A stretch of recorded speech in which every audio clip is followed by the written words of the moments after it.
भगवान राम के संबंध में 12 रोचक तथ्य आप भी जानिए इस रहस्य को।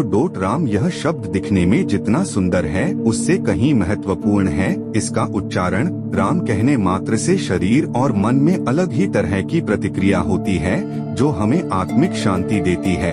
हिंदू धर्म के 4 आधार स्तंभों में से एक है प्रभु श्री राम। भगवान श्री राम ने एक आदर्श चरित्र प्रस्तुत कर समाज को एक सूत्र में बांधा था। भारत की आत्मा है प्रभु श्री राम। आओ जानते हैं उनके बारे में 12 रोचक तथ्य।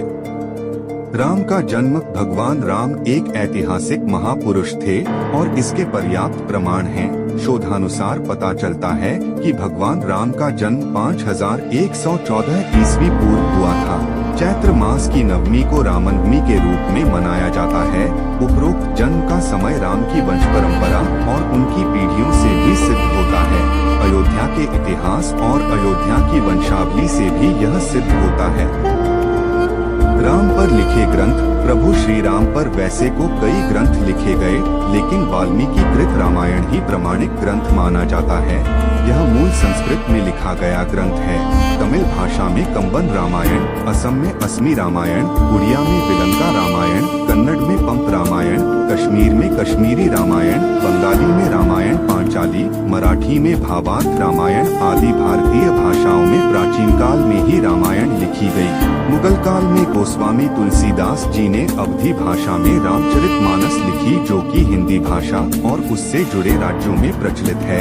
विदेशी में कंपूचिया की रामकीर्ति, आर्याम के रामायण, लाओस प्रलग फ्रलाम, रामजातक, मलेशिया की हिकायत सेरी राम, थाईलैंड की रामकिएन और नेपाल में भानुभक्त कृत रामायण आदि प्रचलित है। इसके अलावा भी अन्य कई देशों में वहाँ की भाषा में रामायण लिखी गई है। गौतम बुद्ध के पूर्वज राम वैवस्वत मनु के 10 पुत्र थे। उनमें से एक इक्ष्वाकु के कुल में रघु हुए। रघु के कल में राम हुए। राम के पुत्र कुश हुए। कुश की 50वीं पीढ़ी में शल्य हुए जो महाभारत के काल में कौरवों की ओर से लड़े थे। शल्य की 25वीं पीढ़ी में सिद्धार्थ हुए जो शाक्य पुत्र शुद्धोधन के बेटे थे। इन्हीं का नाम आगे चलकर गौतम बुद्ध हुआ। यह नेपाल के लुम्बिनी में रहते थे। सिद्धार्थ के बाद राहुल, प्रसेंजित, शुद्रक, कुलक, सुरथ, सुमित्र हुए। जयपुर राजघरा की महारानी पद्मिनी और उनके परिवार के लोग की राम के पुत्र कुश के वंशज है। महारानी पद्मिनी ने एक अंग्रेजी चैनल को दिए में कहा था कि उनके पति भवानी सिंह कुश के 309वें वंशज थे। वनवासी और आदिवासियों के पूजनीय प्रभु श्री राम। भगवान राम को 14 वर्ष को वनवास हुए था। उनमें से 12 वर्ष उन्होंने जंगल में रहकर ही काटे। 12वें वर्ष की समाप्त के दौरान सीता का हरण हो गया तो बाद के 2 वर्ष उन्होंने सीता को ढूंढने, वानर सेना का गठन करने और रावण से युद्ध करने में गुजारे। 14 वर्ष के दौरान उन्होंने बहुत ही महत्वपूर्ण कार्य किए जिसके चलते आज भी हमारे देश और देश के बाहर राम संस्कृति और धर्म को देखा जा सकता है।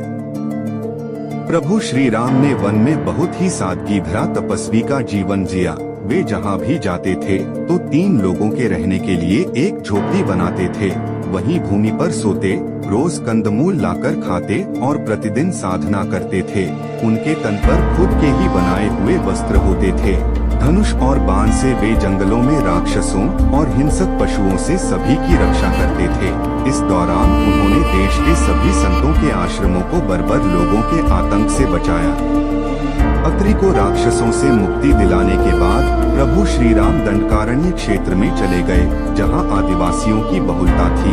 यहां के आदिवासियों को बाणासुर के अत्याचार से मुक्त कराने के बाद प्रभु श्री राम 10 वर्षों तक आदिवासियों के बीच ही रहे। उन्होंने वनवासी और आदिवासियों के अलावा निषाद, वानर, मतंग और रीछ समाज के लोगों को भी धर्म, कर्म और वेदों की शिक्षा दी। वन में रहकर उन्होंने वनवासी और आदिवासियों को धनुष एवं बाण बनाना सिखाया। तन पर कपड़े पहनना सिखाया। गुफाओं का उपयोग रहने के लिए कैसे करें ये बताया और धर्म के मार्ग पर चलकर अपने रीति रिवाज कैसे संपन्न करें यह भी बताया। उन्होंने आदिवासियों के बीच परिवार की धारणा का भी विकास किया और एक दूसरे का सम्मान करना भी सिखाया।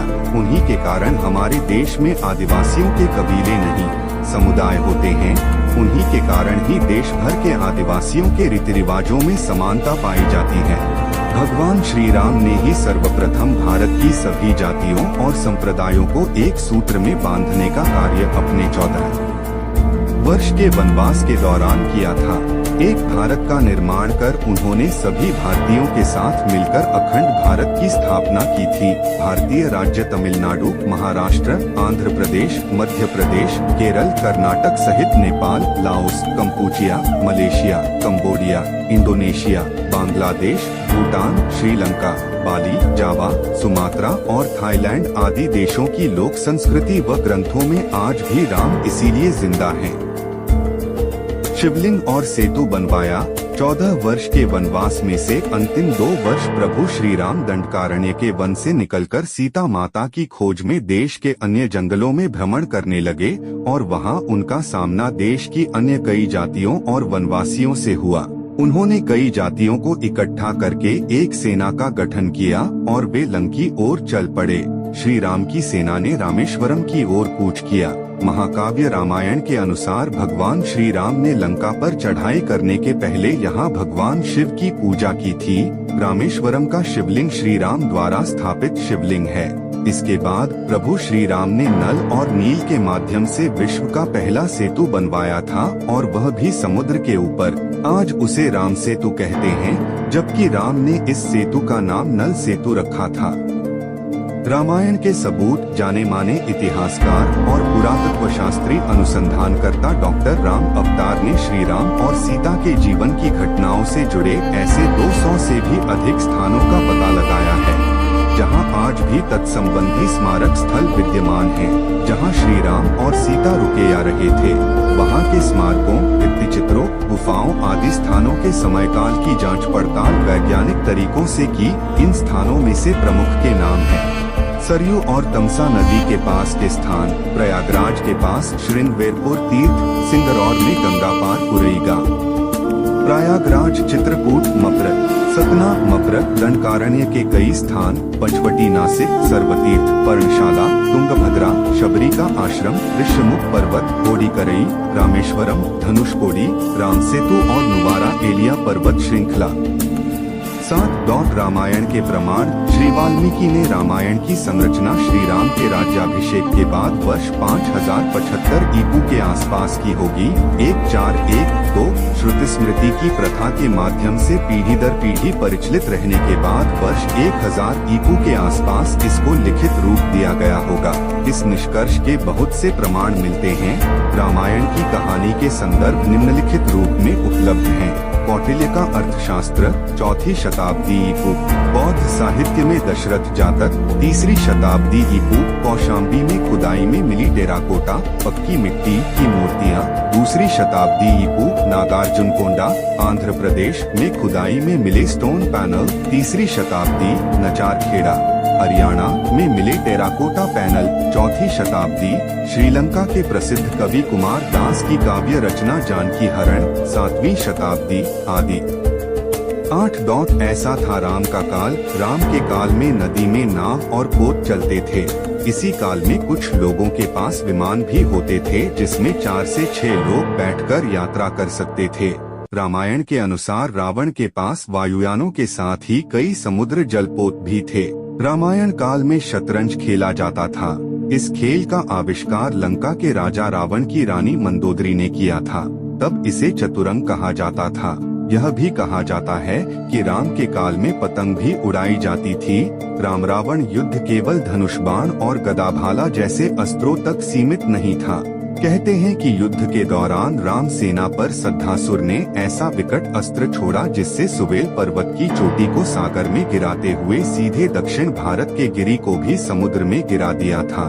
सद्धासुर का अंत करने के लिए बिजली के आविष्कारक मुनि अगस्त ने सद्धासुर के ऊपर ब्रह्मास्त्र छुड़वाया था, जिससे सद्धासुर और अनेक सैनिक तो मारे ही गए। लंका के शिव मंदिर भी विस्फोट के साथ ढहकर समुद्र में गिर गए थे। इसी तरह उस काल में दूरबीन भी होता था। राम को अग्निवेश ने एक विशिष्ट कांच दिया था, जो संभवत दूरबीन था। इसी दूरबीन से राम ने लंका के द्वार पर लगे दारूपंच अस्त्र को देखा और प्रक्षेपास्त्र छोड़कर नष्ट कर दिया था। राम और रावण की सेनाओं के पास भुशुंडियां, बंदूकें थीं। कुछ सैनिकों के पास स्वचालित भुशुंडियां भी थीं। अगस्त्य ने राम के हितार्थ शंकर से अजगव धनुष मांगा था। इस धनुष की व्याख्या करते हुए श्री शाही लंकेश्वर में लिखते हैं, चाप अभी बंदूक के घोड़े ट्रिगर के लिए उपयोग में लाया जाता है। चाप ट्रिगर का ही पर्यायवाची होकर अजगव धनुष है। पिनाक धनुष में ये सब अनेक पहियों वाली गाड़ी पर रखे रहते थे। तब चाप चढ़ाने अथवा घोड़ा ट्रिगर दबाने से भंजकर विस्फोट करते हुए शत्रुओं का विनाश